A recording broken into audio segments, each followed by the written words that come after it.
Hi, everybody. I'm Diane Brady. I'm here with Liz Elting, entrepreneur, philanthropist, now author. Liz, good to see you. Dream big and win. Tell me about the genesis of this. What made you decide to write a book? Hi, Diane. So great to be here with you. So I decided to write this book, Dream Big and Win, because when I was in my 20s, when I started my career and started my company, I wished I had found a book like this.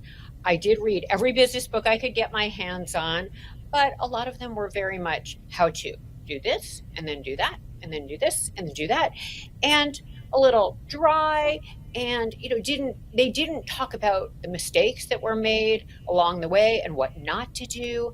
And I wanted something where I understood the business person or the entrepreneur better, because I love biographies. I learned so much from biographies. And so I wanted some of that. So as a result, I wrote this where, I could basically talk about everything I learned along the way. And I made many, many mistakes, did some things right and did some things wrong. And I wanted to share all of it and talk about what to do to be successful in business. And one last thing, I tried to make it very entertaining. I was vulnerable. I was authentic. I really opened up, because those are the kind of books I like. And so it's kind of like a fast-paced beach read, business read, or business read, beach read. And that's what I was I trying to love do the with it. beach read part. That we have to get to the beach read. But I should remind people that one of the reasons that got you here was you were the co-founder of TransPerfect. Talk a little bit about those early days in terms of, what you saw in the marketplace, the need, and how you did build it. Because to your point, there have been a lot of barriers, for women and entrepreneurs writ large, but that's a big reason why people are very interested in your life story. Yes, absolutely. So what happened was, in a nutshell, I studied 4 languages growing up. I had the opportunity to live in 5 countries, and I determined by the end of high school that I loved languages, and I ended up majoring in languages in college. But I thought, what on earth am I going to do with that? Ended up working at another translation company right after college, or shortly after college, and I loved it, loved the industry. And this was in the late 80s, but I saw a real gap between what clients needed and what was available in the industry as far as a top tier provider of language services. There needed to be someone like that was along the lines of a top tier investment bank or law firm with the beginning of globalization. So I learned about the gap that was in the industry, went back to school, got my MBA.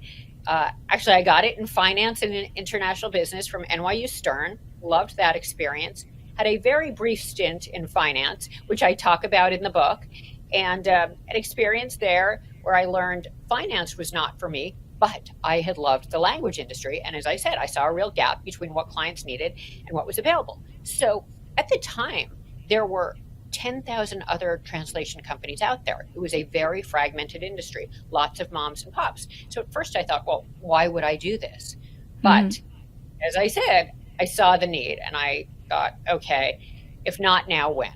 I'm young, I'm used to being poor, I have lots of time, I'm not married, I don't have kids. And so started this company out of an NYU dorm room with the goal to be the world's largest language solutions company. Well, I think that gets to the dream big, because what is it that you did that you think differentiated you from all of those thousands of mom and pop translation shops that you mentioned? Sure. Well, those were usually started and run by translators who were extremely talented linguists, much more talented than I was. And they were busy owning the company, running the company, and doing the translation work. And translation is a very labor-intensive task, and you need a high level of knowledge. And I wasn't at the level where I could do it. And so that was probably to my benefit, because they were busy translating as they were running their company. Whereas in my case, I had just graduated from business school, had an idea about the industry, but I could focus on growing the company with other people. So what differentiated us is, I really focused on working on the company rather than in the company. Right. Yes. And building a team of the absolute network of the absolute best linguists in the industry, and then the best employees in the industry. and sales, sales, sales to make the revenue and the profit to reinvest in the company to continually take us to the next level. Now, Liz, I don't want to, color code and stereotype by suggesting that this is aimed at women. I've got Barbie on the mind, perhaps, but is this, specifically aimed at women entrepreneurs and women in business, this book? Yeah, and that's a wonderful question because, as you can imagine, I thought a lot about that before I wrote the book and certainly as I was writing the book. And it's definitely for all women in business. I mean, both new entrepreneurs, people who are thinking about being entrepreneurs, seasoned entrepreneurs, and people who are starting their career or are in their career. At the same time, it's also for men. And I didn't want to make it only for women because I thought so many of the lessons I learned along the way were very applicable to men. And so that's how I wrote the book. I wrote it in a way that worked for everybody. And I worked with a lot of amazing men along the way. And I meet a lot of men now who are very interested in how we did it. So it really is for everyone, but from my perspective. So when you think about there's been a lot around women in leadership, and, we're of the same Gen X, a generation that came up through business. When you think about through the gender lens, the challenges you face, there's the obvious biological challenges of when one has children, that takes you out of the workforce. But is there anything else you think of that would help to explain why you're in the minority, as somebody who has built a huge firm, as somebody who's risen to the top ranks of business? Why is it still an issue, you think, that we don't see more women in these roles?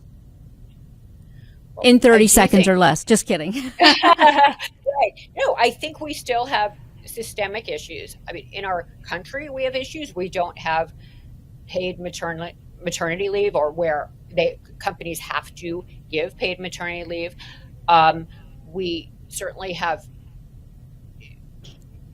we don't have enough women on boards. We don't have enough women in the C-level. We don't have enough women in senior management. So all of these perpetuate these issues. Sorry, go ahead. But what about I'm thinking more from a personal perspective. I mean, when you think about this book in terms of, were there many periods in your career where you thought, okay, this isn't happening because of my gender or other factors? Or was that not something that you think impeded you?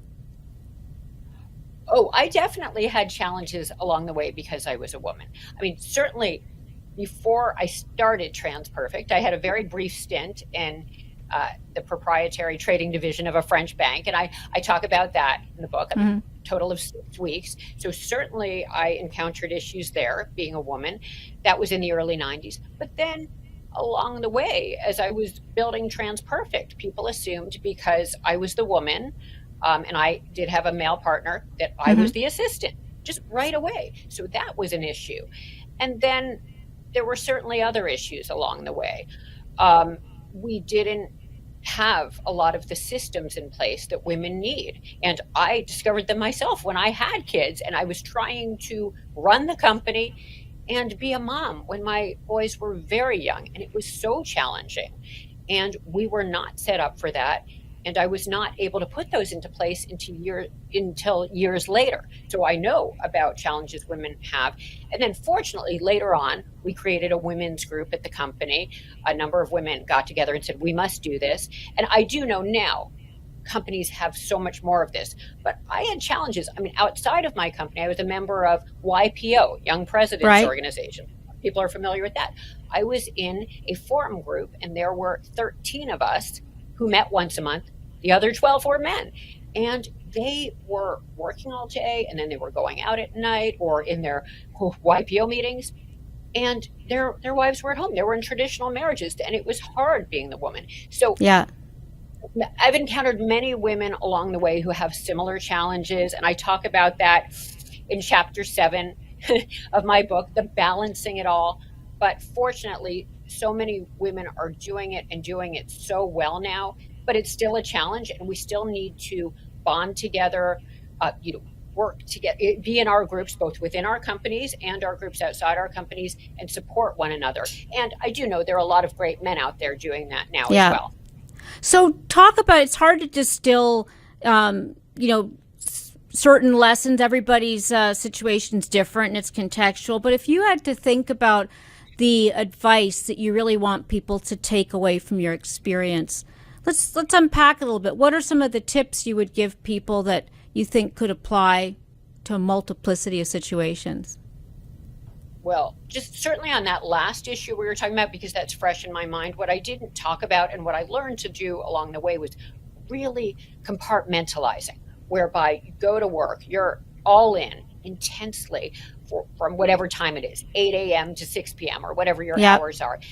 It's all about measurable results. So you're intense, you're very focused, and you have ways of, giving yourself goals and making Yep. sure you achieve them. And then at night, stepping out, being with your family or your friends or whatever you do, and then perhaps getting back on email late at night. And then the same thing on weekends, really making your weekend time as much as you can about your non-work activities. And I learned, by the way, just one last thing on the women's thing, that Uh-huh. I needed to do that, or no one would want to work for me or work with me. No one would Yeah. want to be in my role or be a manager or anything. So I thought that was very important. But just general rules or general ideas on how to be successful that I learned along the way. And I think this is particularly relevant right now. It's hard to get funding. We know that. We didn't get funding. I shouldn't say we never, because we started. You a sister bootstrapped the company from the start? From the start in 1992, when we started, it was bootstrapping, and it was with virtually no money. A few $1,000s that I had in my savings account, and a few $1,000s credit card advance. And actually, my partner had $90,000 in school debt, so we had to pay that off. So Yeah. we were negative from the beginning, and the way we did it was focusing on sales, hundreds of phone calls each day. And at the time, we sent out hundreds of letters based on who we found out at a company could use our services. And that was absolutely critical. And then, of course, what we did was, once we got a client in, spoiling them with service and quality. And that was critical, because intense So sales, building loyalty. Oh, absolutely. And that was a key differentiator. One of the reasons I wanted to start TransPerfect was I learned at the other company I was at, it wasn't service oriented enough. They couldn't turn things around fast enough. The quality was not what it should be. They were not a one-stop shop. And finally, they didn't necessarily anticipate clients' needs before they knew they had them. So these were all the ways I wanted to differentiate TransPerfect. And have a dream culture, be an employer of choice in our industry, and ideally any industry, because I found it was often production versus sales versus production at the other company, and I wanted everyone on the same team. So these are some of the things that I highly recommend. Sales, getting that first client or that first project, and then turning that into that one project into multiple projects from a client, and the multiple projects into a relationship, and then referrals, of course. And this is all by intense hard work, having goals, being tough on yourself and making sure you meet the goals. And then once you bring in that client, spoiling them so business explodes, as I said, from the repeat business and referrals. You mentioned this is a beach read. I'm curious, in what way? Give me some of the ways of what did you want to do differently from the average business book that you've read? Yes, and this is what I haven't talked about at all in this conversation. But I think I was very open about all of the challenges I had growing up and throughout my life. I was vulnerable, and I think I told some stories. There's definitely humor in this book. Is there a particular story you'd want to share here that you think was formative for you as a leader? Oh, wow. There were so many. One that I talk about in the book. Okay, this is kind of a funny one. There I was in sixth grade, in grade 6 in Toronto, and there were about 60 of us, and we went to our music class. And actually, it was 2 classes, and that's why it was 60 people. Mm-hmm. And there I was in the group, and we were all standing up, and we were singing a song I loved. because I loved singing. It was Joseph and the amazing Technicolor, or his amazing Technicolor Dreamcoat. Yeah. So there I am singing, having the best time. The music teacher walks around or walks down the row, listening to each person. And there I am, just in my element, or so I think. And then she stops at me and she says, "This is it." And I thought, wow, I'm going to get a solo. She loves me. I'm the best. Yeah. She said, "This is the problem. You're off key. You have to leave. You are messing this all up in front of 60 people." So I ended up having to leave that music class and every music class for the rest of the year. And Really? That would be there, grounds for a lawsuit these days, having a teacher yes, point out say you're tone deaf and kick you out of music class. That's so yes, audacious. right. It was audacious and it was horrible and it was humiliating that day. And then every music class, I was downstairs by myself in the classroom while everyone else was upstairs singing. So I learned from that. If you're going to call people out, don't do it in Well, public. That was, actually, what I take from that, because I did a lot of college debating and I feel like my role as a mother is to embarrass my children, partly because does that not make you somewhat immune to embarrassment when that sort of thing happens? In a way, it must make you think, well, you know what? I survived that. So oh, come, I take that actually as a story like, look, you could be singled out of your music class and here you are today. Wish you could talk to that music teacher. But what seems to hold a lot of women back is our fear of being judged, our fear of having that kind of situation happen to us, being singled out for the wrong reasons. oh, completely. And then if you read my story, my anecdote about my grade 10 and how humiliated I was then. And I thought, boy, if I can go through this in grade 10 of high school, I can get through anything. So very much to your point. And I think that's what makes it very readable and relatable for people, because we all go through this, and after we do, we think, huh, if I can do this, I can do anything. And one other story I have that I think is a good one is another thing that happened while I was growing up in Toronto is we went to something called, my sister and I, Raven Ski Club, and we were fortunate to get to ski Saturday mornings. We would go 6 a.m. to the end of the day, about 5 p.m. every day to Northern Ontario. Okay. One day there was a horrendous storm. It was incredibly dangerous. And Yeah. 3/4 of the people didn't end up going on the bus up to Georgian Peaks. But my sister and I did, because my parents said, "Yeah, you're going." And I said, "Yeah, I want to go because there's a race today. And I want to win." And I wasn't a very good skier. I wasn't. I mean, but I was competitive. And so my sister and I went, and only about 1/4 of the people went. As a result, I was able to win. And not because I'm a great skier, because I'm not. But You because I show showed up. There up, you go. There's another lesson. I love that. showed Show up up. in a And then storm, no less. yes, and I talk about at Goldman Sachs, when we were trying to get Goldman Sachs' business, when everybody else was shutting down for the holidays, we showed up and actually pulled an all-nighter at Goldman Sachs when no one else was available to do work. And that's how we clinched their business. So much like the ski anecdote, did the same thing at Goldman Sachs and then brought in Goldman Sachs as a huge client. So showing up when others don't can Right. make a tremendous difference. The hustle. Before we go, there's one thing I am curious about. Being a Canadian myself, full disclosure, I notice you say Toronto, not Toronto, but does that an advantage or a disadvantage? Do you think, especially as you grew in the U.S. market, did it make any difference having grown up in Canada? I think it's just the idea of growing up in multiple places. I was incredibly fortunate because, as I said earlier, I lived in 5 countries. I was in New York when I was little. I was able to live in Portugal when I was 8 and 9, study French and Portuguese, then Toronto when I was older. And that was great. Another culture. Then did my junior year in Spain, worked in Venezuela after college. So I think it's the idea of The just global living experience. in multiple places. Yes, and I think it's a wonderful thing for all of us. The more different experiences we have in different places, in different parts of the country, different parts of the world, is so valuable for all of us. So yeah, I think it made a difference, and I'm just so grateful for it. And let me ask one other question, which is, this is about chronicling your business life and what you've built. You're very active now in philanthropy with your foundation, and sometimes I don't know if we look at it with the same sort of rigor and step-by-step approach. How do you think about philanthropy, and talk a little bit about your foundation? Are the lessons that in this book also what you apply in that realm as well?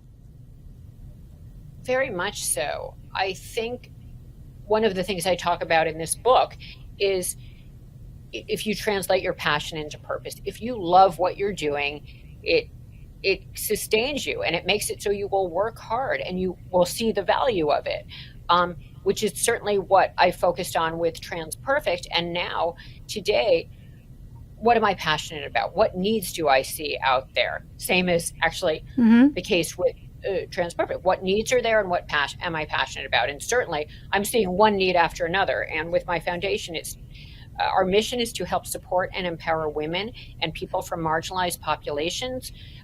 We do that through supporting entrepreneurs, supporting education. I feel like entrepreneurship and education are two great equalizers. And then along the way, finding all these other needs, whether it's hunger, whether it's gun safety, whether it's public health, like cancer and heart disease. And the reason I say that is, again, is there a need, and am I passionate about solving that problem? So I think it can be translated. And then it's all about results, right? I think if you can't measure it, you can't manage it. Of course, that's important in business. And the same thing needs to carry over with philanthropy. Yeah. Well, the book is Dream Big and Win. Liz, it's a pleasure to talk with you, and I look forward to continuing the conversation.